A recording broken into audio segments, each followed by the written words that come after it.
What are some of the factors that you consider when you decide, I want to do this collaboration or we want to do this collaboration?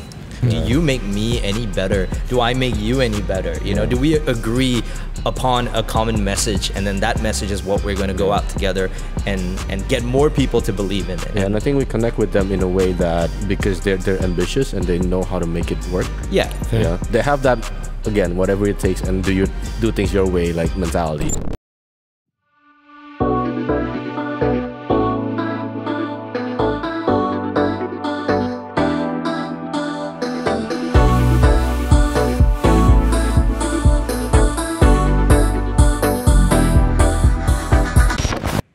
Hi there, welcome to BMW Indonesia's very first podcast. My name is Palele, and we are recording this currently from BMW AML Thamrin.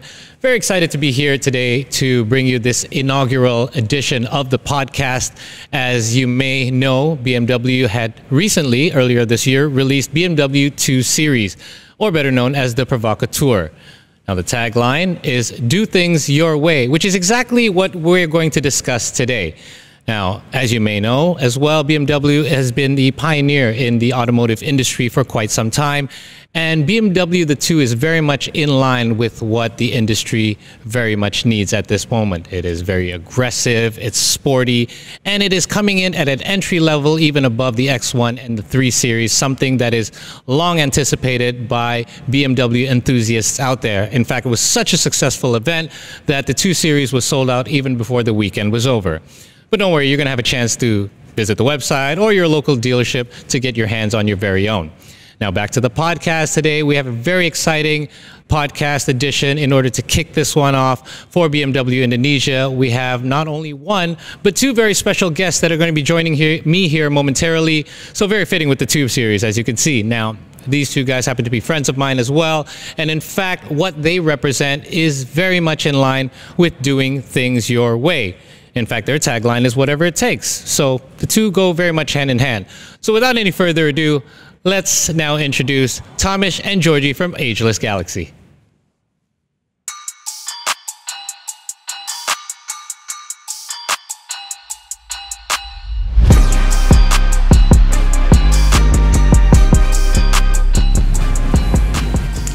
What's up, guys? Welcome. Good to see you guys. Good. Have a seat. So I'm currently with the founder and co-founder of Ageless Galaxy, Tamish, Georgie, or better known as Oji. Yep. Guys, let's get into this discussion by talking about Ageless Galaxy a little bit, because that's how I got to know you guys, is through your brand. There are many local brands these days, especially. What makes you guys different than the others? Why is it that Ageless Galaxy, in my eyes, stick out compared to all the rest? Wow, I never knew that that is what you perceived us at. Well, there's a certain cachet to Ageless Galaxy, and I think that's part of the reason that you guys are here, because the 2 or the Provocateur is known as to be provocative, and I think that's what you guys started to do. You guys started to provoke thoughts and your ideas into the industry, and that's what really makes you guys stand out. But tell me how you guys did that consciously. Well, first of all, thank you so much for having us on this podcast, and it's amazing to see how you perceive us, and I think the fact that you perceive us like that, it goes to show that maybe we are doing something right. But for sure at Ageless Galaxy, like, everything we stand by and whatever we've been done today has been through mostly storytelling and trying to inspire other people to be a better version of themselves. And that's how we carry the brand, and that's literally all we've been doing since we started. So yeah, I think that has what resonates with a lot of people, and then it leads us to where we needed to be. And I think us being here is just another chapter in progression to our next move of whatever we are doing or whatever we're working on. Right. You know? And so yeah. Do things your way is the tagline for BMW 2 Series. You guys have a tagline, whatever it takes. And I think it goes very well together, as I said earlier. Do things your way, whatever it takes. How did you guys come up with that philosophy, Oji? Oh, okay. So whatever it takes actually happened in one time when we were, like, true story, we were at a project, and it was a grueling, like, 3 days project. You know what I mean? It was a grueling 3 days project that we were just so tired, And on the way back, like we had to go, like I think we had to go outside of the city for 3 days, and then we have to go back. And on the last day that we went back, it was like, all right, finally it's done. But on the way back, there was like about 2 or 3 hours of traffic that we had to go through. Right? And it was like 10:30 in the night. Yeah, right. Dude, it was brutal, and then everybody was tired. But then one of our team like saying like, you know what, it's whatever it takes, right? And that's where it came about. Yeah. Actually, that's what it is. And then the mentality of everybody, even though it was a grueling 3 days, even though it's traffic and all that kind of shit, all that kind of stuff, everybody just stuck with it, and we delivered. Right. Yeah. So that's actually where the mentality comes from. We call it benang merah here in Bahasa. So I guess that would be something that could resonate with all of you guys, like you, your staff, everybody that was working on that project. And that's why it's stuck, because it's a benang merah, had the same thought process that you guys all went through. Yeah, exactly. Now we're going to talk about the collaboration with BMW a little bit later on, but I want to rewind now, earlier days. Because you mentioned something from early days, it sounds like. Let's go even earlier days. How did you guys even get together? How long have you guys known each other? I've never asked this myself, so I actually don't know this question. Craigslist. We don't have Craigslist here. Oji and I were passing down an escalator. No, I'm just joking.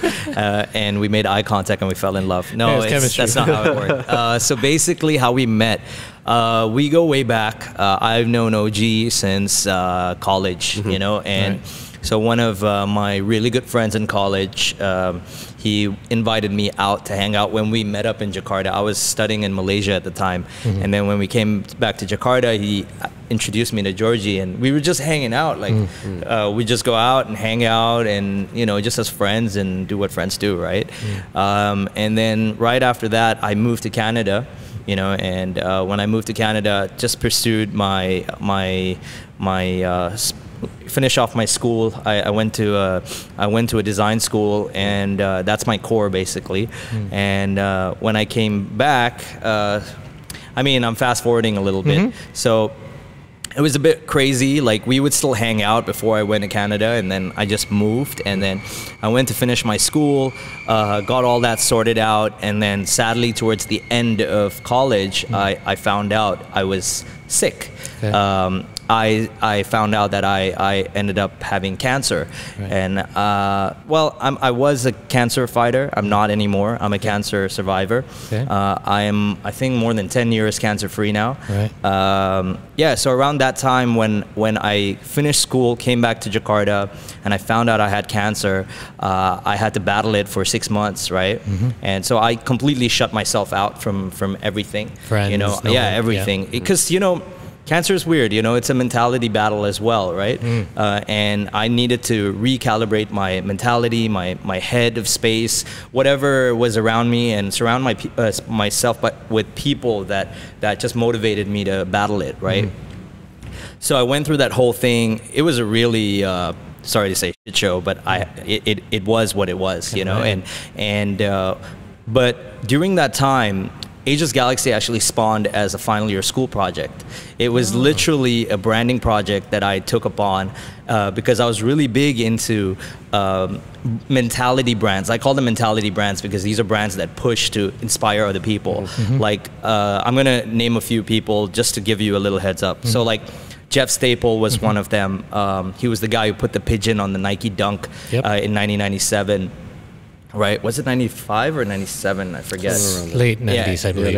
Anyways, late 90s, right? And then we have Edson from Pata, who is like also a big advocate in the streetwear world. And then you got people like Benny Gold, Bobby Hundreds. All these guys were like all in my vision of like what I looked at. What a brand should be like. A brand should be about communities, storytelling, lifestyle, and all in the direction to motivate people to be a better version of themselves, right? Okay. So that was what I took as a final year school project, and I created Ageless Galaxy. It was just a final year school project. I finished it, it was done. I even got the grades for it. It was good grades? Of course, I got an A. Like, I really sucked at school, but in college I was killing it because I love to design, right? And then, so finished that, ended up finding out that I had cancer, and then I slowly, I left Canada, came back to Jakarta. So then the whole time I was battling, I started, like, to find things that made me happy, right? So design was one, and then I started cleaning up my desktop, and I found the Ageless Galaxy folder. And in there was a little motto, like a past Tamish was thrown out at a future Tamish, you know? Like, live to strive, strive to live, you know?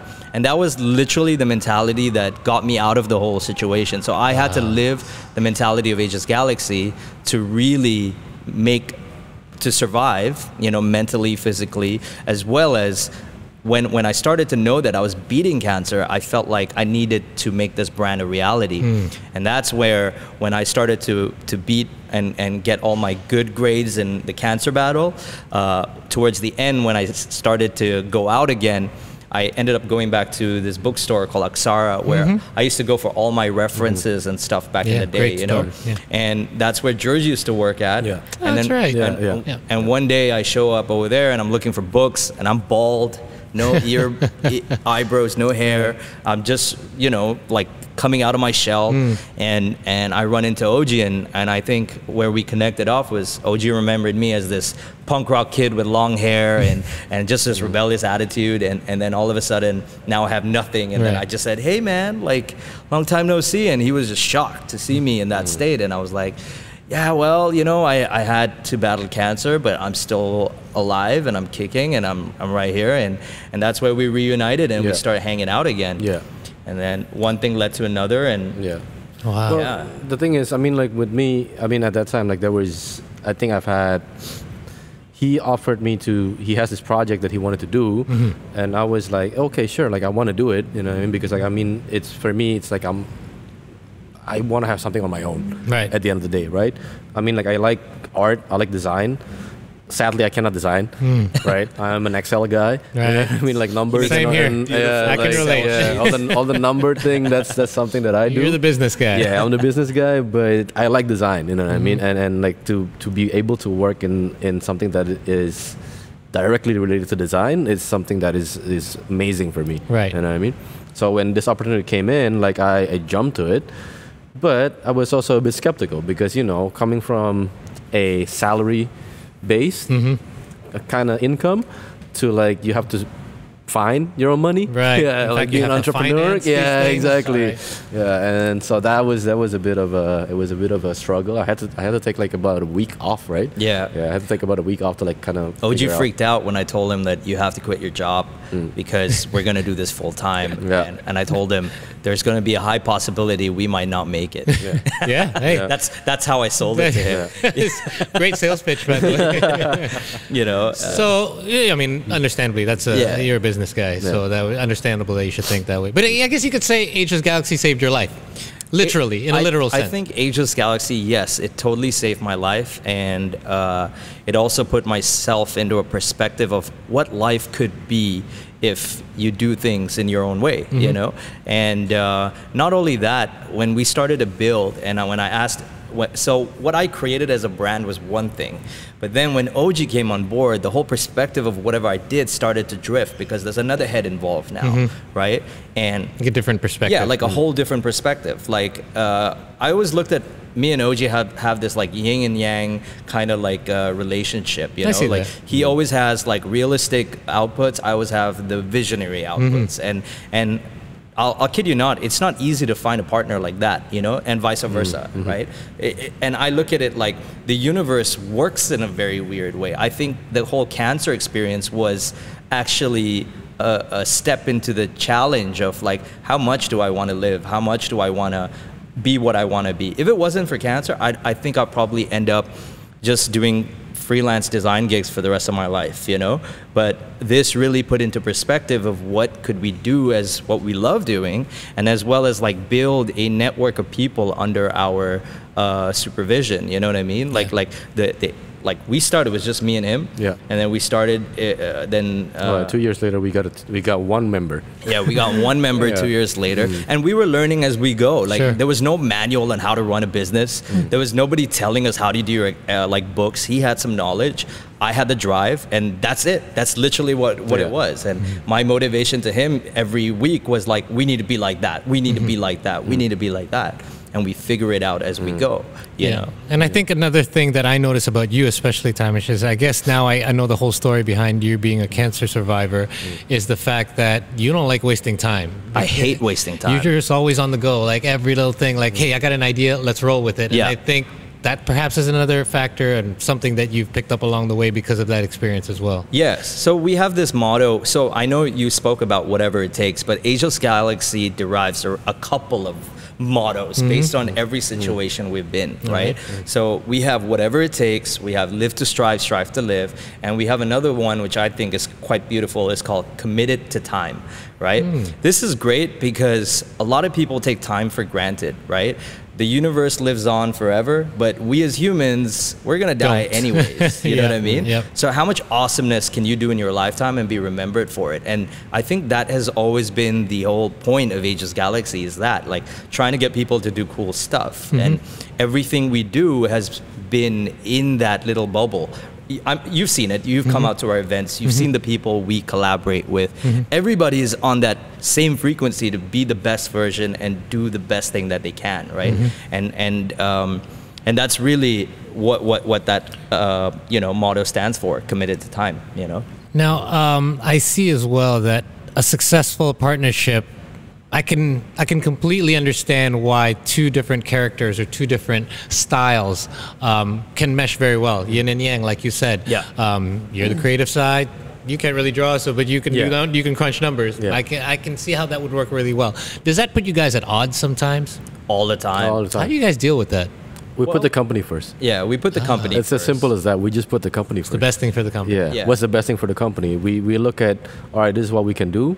But okay, but this happened when we did that. We did it last time. Yeah. So then let's try to tweak it and how to do it better. Okay. We always put the company first. Okay. That's the thing. And like even something like a collection, right? When we're designing a collection, if you notice all the colorful stuff that comes out, that's OG's. Oh, that's me. Talking to me, you know what I mean? Nice. But when you see all like the monochrome stuff, like I know, like I love the black and white stuff, you know. But again, OG has pushed me into that direction to, like, I have to be. Like, he represents a number of people that like that type of stuff, right? So we need to be able to talk to each type of person, and that's how we approach it, you know. And now that we have many other people on our team, we always go around and ask our team members for advice as well, because they are in itself an ambassador of what we have built, right? So I think that's really important too, because I noticed, like, even if you go to the store in Kemang, one thing that I noticed about your staff members, no matter what position they hold in the company, they all feel a sense of ownership of the brand. They all feel like, I'm a part of this. I need to be here, even though I'm currently not working at this particular event, but I'm going to be here anyway. There's a sense of real trust, family, and there's like a bond there that is more than just being an employee. How do you establish that? I mean, we value.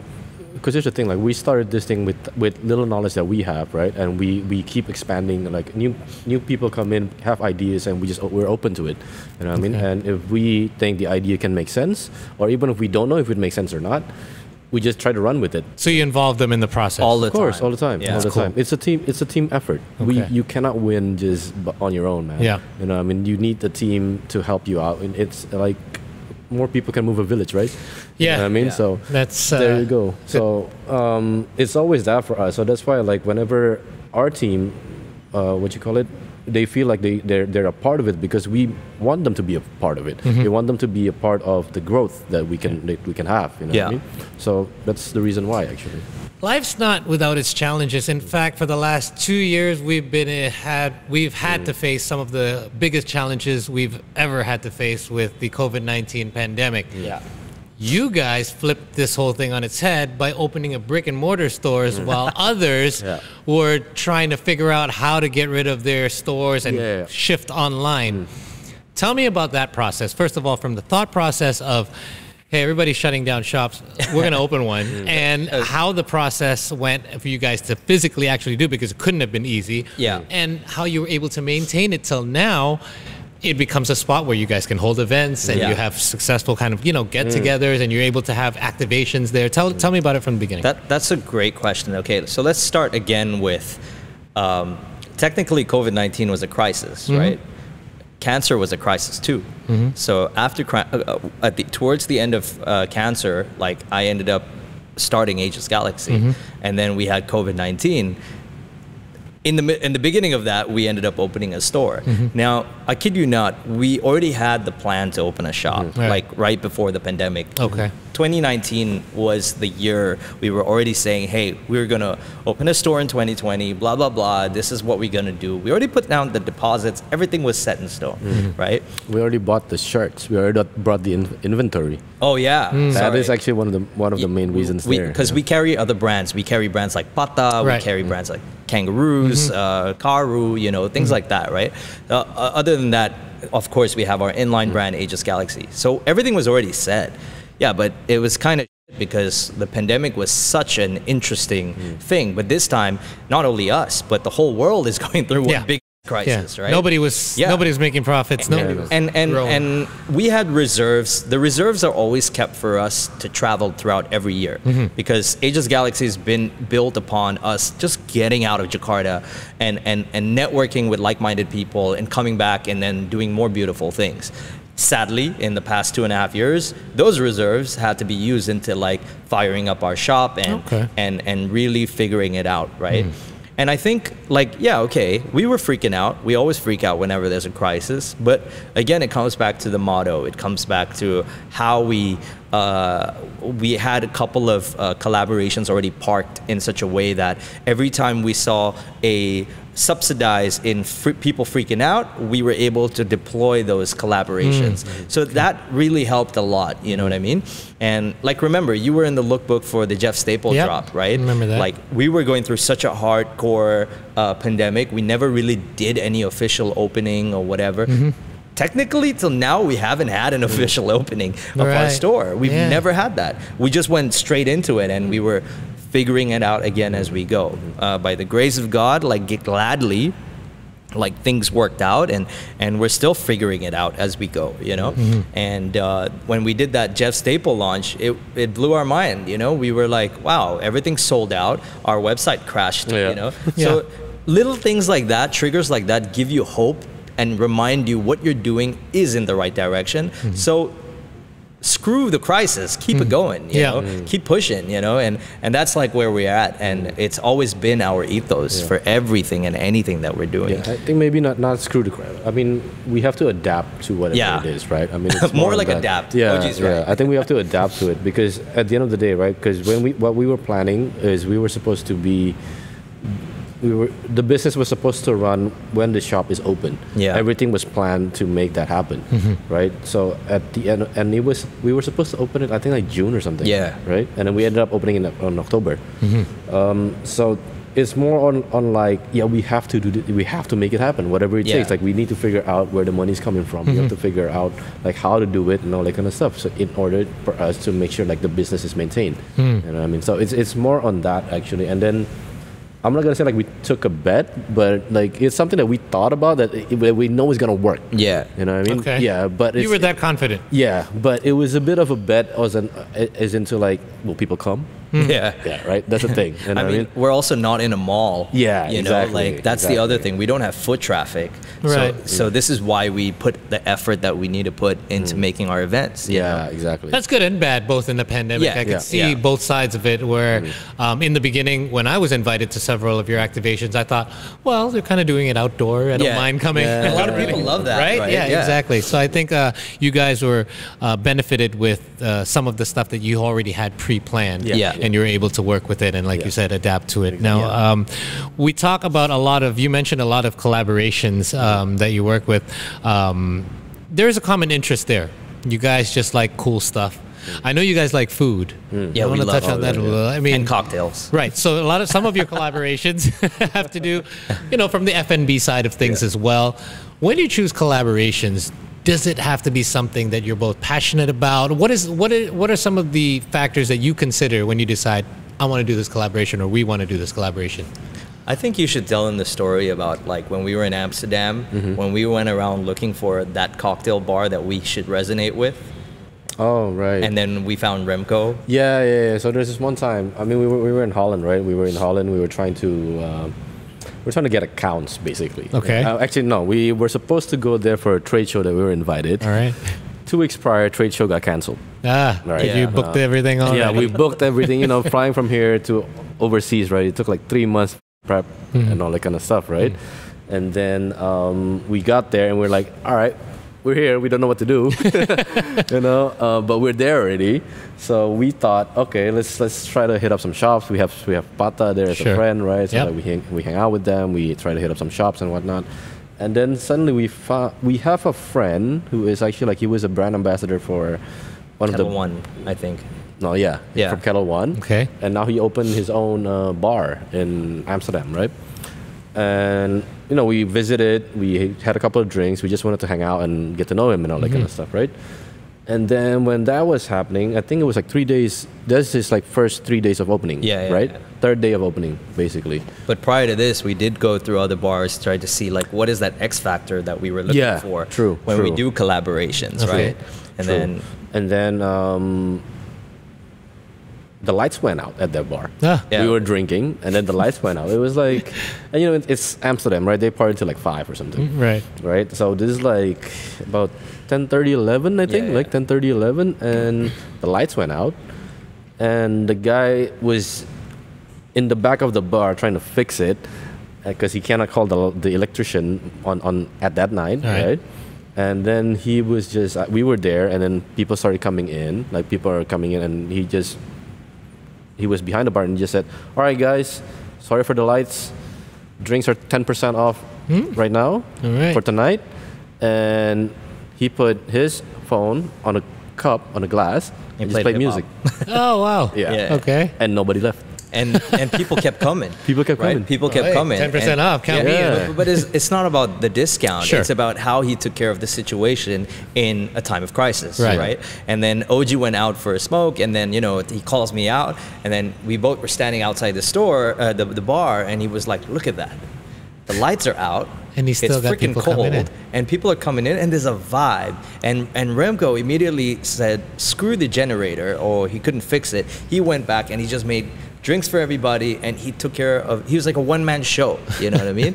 And that literally gave us, that is the X factor that we always look for until today. Remco is a great buddy of ours, and even Edson from Pata always ends up eating food over there, and you could see that there's a, why would people go and hang out over there? There's a sense of attraction that bar is looking out for, right? And so rewinding back to everything that we do and how we look for collaborations, it's literally that. Like, can we hang out? Can we talk about life? Do you make me any better? Do I make you any better? You know, do we agree upon a common message, and then that message is what we're going to go out together and get more people to believe in it. You know, it's never about product first. It's always about the context and the message, and then it comes back to, lucky enough we're really good designers and we know how to make cool product, but it's really about the storytelling first, you know? And I think we connect with them in a way that, because they're ambitious and they know how to make it work.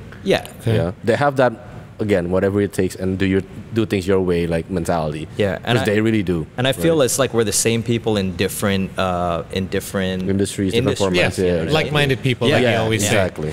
Let's fast forward to earlier this year. The BMW 2 Series was launched.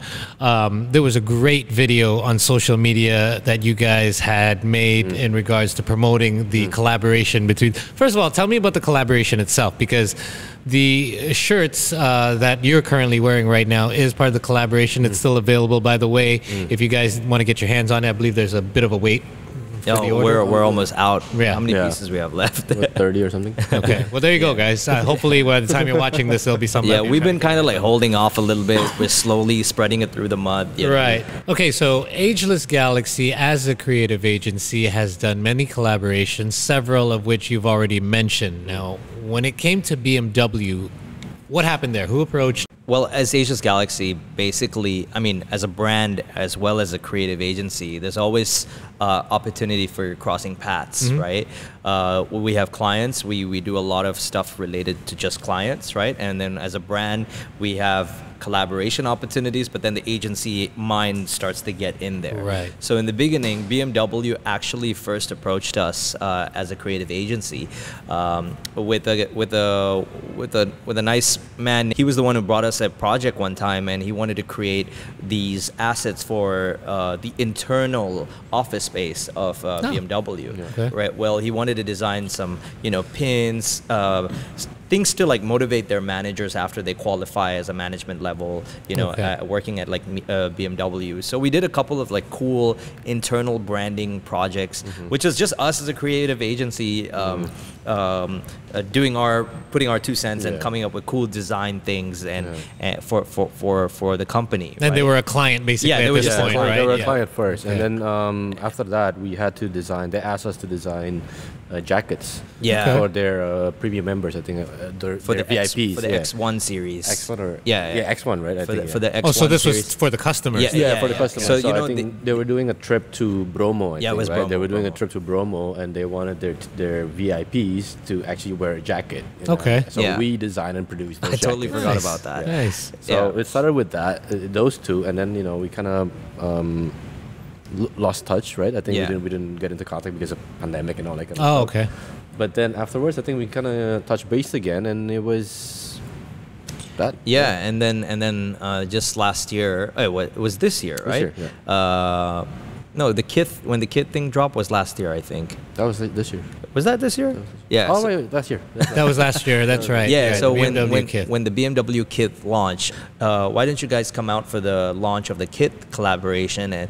And she wanted us to come and have our perspective on it and talk about it. So that's kind of like where it went down. And that literally launched us into this. For the launch of the 2, where they asked us to be a part of the launch, and they asked us if we could design a special edition T-shirt for the car. That Kith collaboration was such a groundbreaking idea to begin with. And the fact that it had opened doors for you guys, you and BMW, to reconnect, I think was really something. How... where did you guys go from there? I mean, you guys knew you were going to come up with an idea for a design. That's usually your expertise, Tamish, when it comes to design. But you have a lot of involvement in this as well throughout the process usually. So tell me a little bit about the process, about how you guys came up with design. I remember seeing a video, short video, in regards to you guys, going over some of the drawings and how you were going to put it together. But tell me a little bit about the thought process behind how you wanted to have BMW and Ageless Galaxy as one. Yeah. Okay. So I think it's more on this, right? I mean, okay, let's talk about the message, right, that they're pushing out. The message that they're pushing out, when we were doing the brainstorm meeting and they were telling us, okay, this is the motto, and we were like, that is us. That is what we do. Like, doing things our way is like what we do things. You know what I mean? Like, so it really just connects right there and then. Okay. And when it comes to like, let's say like the product designs, like the T-shirts and whatnot and all this stuff, it always started. We always figure out the things that we like something that I like, something that he likes, and then we come. Okay, let's figure. Okay, this is the concept.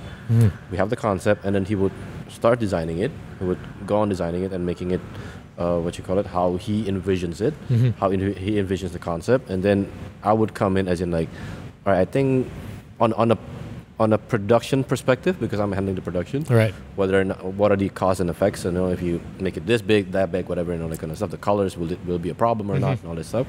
And then there's also because I hold the numbers for the sales, so that's when I would like, okay, we did something like this. That last time didn't work. This time this thing works, and all that kind of stuff. So there's always like a past references. There's results-based decisions as well. Exactly, it's always that. But the main but that is only what I'm bringing to the table is only just like the base of it, right? How creative he can be on like making sure that we hit those bases, but we're also being different. That's on him. So when we approach the design, right? Like, don't get me wrong, BMW has a high standard and with their CI and how they implement things, right?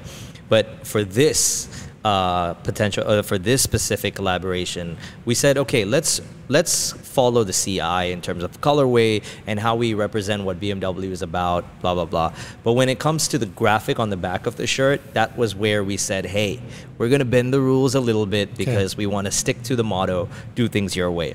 Now, everything at BMW it's great. They have like very structured, they have a very corporate approach on how they approach design and stuff, which is beautiful. And you need that type of, way as well, right? But for this one, we said, hey, let's just try to, be a little different, and how like we wanted the graphics to be a little bit like people didn't expect that to be, oh wow, that was an Ageless Galaxy, that was a BMW thing, right? And that's why everything looked a little bit more street.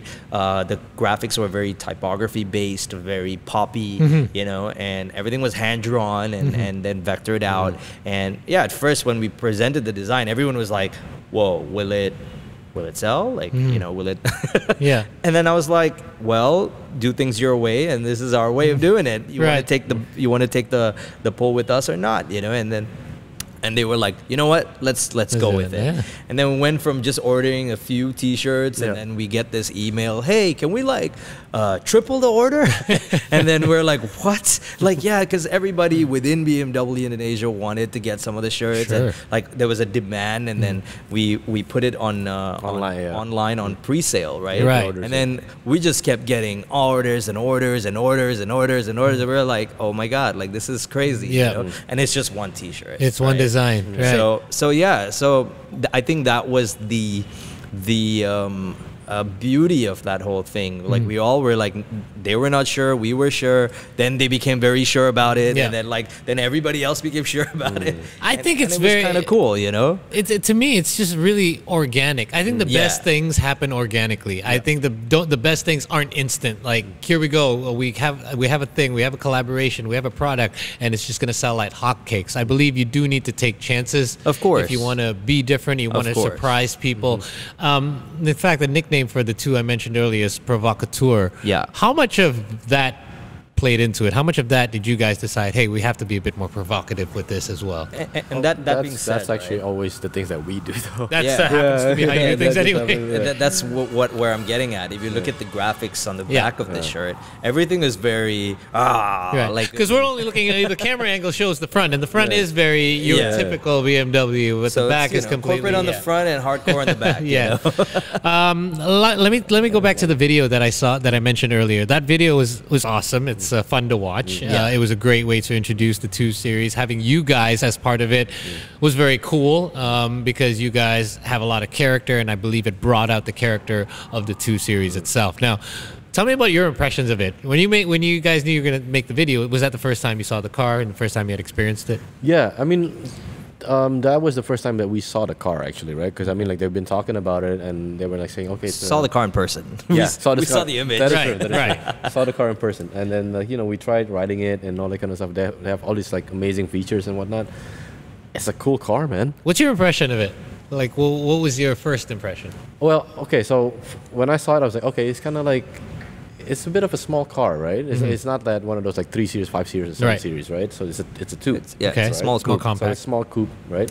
But the features on it though is super dope, man. Like, I really like their their AirPlay. Yeah. Like how my phone is just in the car. Right. That is dope, right? And so that was real when you saw in the video, when you sat in there, you turned on the unit and it said "Welcome Ageless Galaxy." Like, that just was because you were directly connected. Yeah, exactly. Cool. It's as simple as that, and it's like super seamless, right? And then the shape of the car is always dope, right? It's very sporty. Yeah. Right. Even the the frameless doors. Frameless doors, right? That's super dope.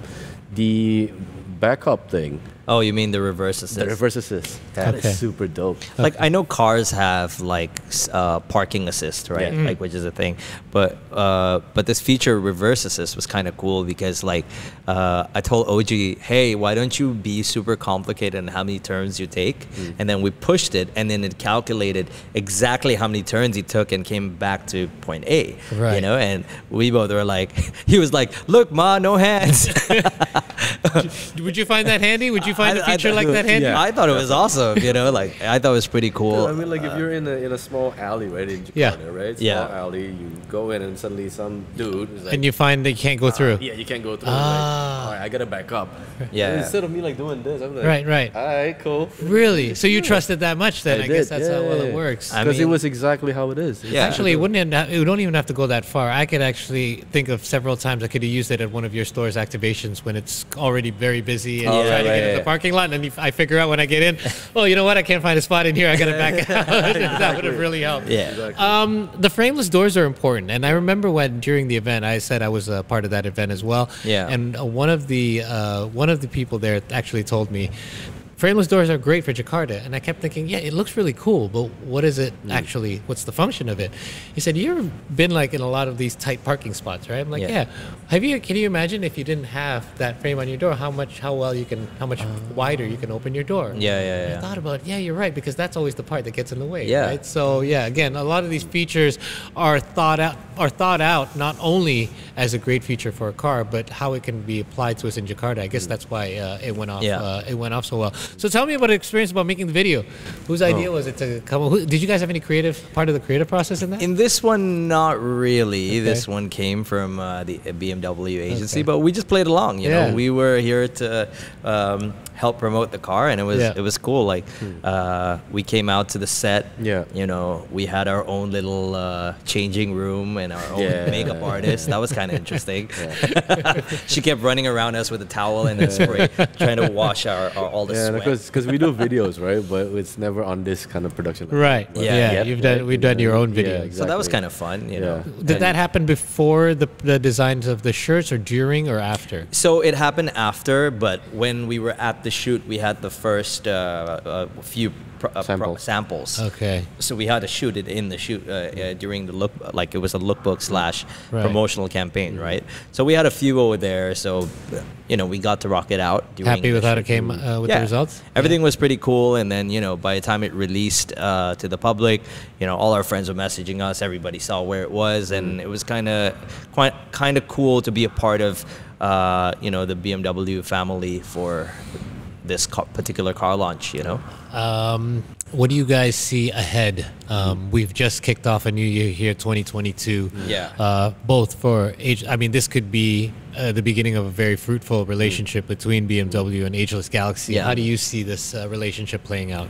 Well, I don't know if we're supposed to say this, but this is the beginning for BMW. Okay. So there's more in store. Okay. Like it will happen, I think, towards the middle end of the year. Awesome. Yeah. Okay. So then, let's keep it under wraps for now. I guess let's just you guys just gotta wait on tuned, that. I guess that's definitely that's on with BMW. But for ourselves, like we have a lot of collaborations happening. Yeah. Right? Yeah. We have a couple of collaborations here, a couple of collaborations abroad. And just projects and new collections and whatnot. It's amazing. Are you guys, you know, I never actually got a chance to ask you this earlier in the conversation. Are you guys car enthusiasts from the jump, or did you have to kind of learn a lot about the automotive industry? Because I know a lot of your collaborations, I only ask this because I know a lot of your collaborations comes from passion projects as well. Yeah. You guys love the culinary scene. You guys love the music scene, and those end up collaborations. But this is something to me that's a little bit outside of your regular scope, but you guys are always looking to expand your scope to begin with. So tell me about how your background with the automotive industry fits in. Well, now that we work with like brands like, you know, BMW, wow, you know, and if you see my Pinterest board right now, it's like full of like, you know, possibilities that can be done on a car, you know, and I look at it like a t-shirt. A t-shirt is a canvas, and a car can also be a canvas. Definitely. And I think that's like where I'm at. And I wouldn't say I am an enthusiast. It's hard to say you're an enthusiast. Yeah, but I can see myself getting into that headspace, and I can see myself really appreciating the art of sport and design and the whole machinery aspect of it and everything. And I think it's growing on me, and you will see more of that on me as I grow older. For sure. Awesome. You know? Yeah, about the same. I think for me, I always look at cars as something as a functional thing. Right? It gets you to one place to another, and then it brings stuff. You know, I mean, like it's just comfort, right? But you know, being introduced to this and like seeing the cars and all the technology, and I was like, I could get into this. You know there's driving out of necessity, and then there's like driving where you just enjoy it. Yeah, right? exactly. And, I think I am in a space as well myself where there's times, most of the week, in fact, where I'm just trying to get to work or trying to get my kids to school or something. But there are Sundays where I actually just want to go out for a drive for the sake of going out for a drive. Yeah, exactly. And I think this is great that you guys are able to work with a brand like BMW in order to realize a lot of these finer things in life that you haven't had to experience yet. And hopefully the relationship continues to get to bear more fruit in this coming rest of 2022 and the years to come. For sure. All right. Unfortunately, guys, I'm all out of time. But thank you so much for joining me here. BMW's very first, BMW Indonesia's very first podcast. Whoop, whoop. And we hope for more to come on that end as well. But in the meantime, guys, do visit bmw.co.id as well as their socials. BMW Indonesia is on Instagram, so you can follow them at BMW Indonesia, as well as Ageless Galaxy. Give them a follow as well at AGLXYCO. Did I get that right? I keep on mixing it up. I'm sure I got that on the right. All right, guys. My name is Paul Palele. It's been fun to hang out and chat with you guys. Make sure you guys tune in for more episodes in the future from BMW Indonesia. We're going to try to do it on a monthly, where we're going to share with you stories and inspirations from guests like today, Tamish and Georgie, where they're going to share their experiences with you and hope to be able to inspire you in your future journeys as well. In the meantime, my name is Paul Palele here as we broadcast from BMW AML Thamrin, and we hope to see you again next time. Take good care, guys. Bye-bye. Peace. All right.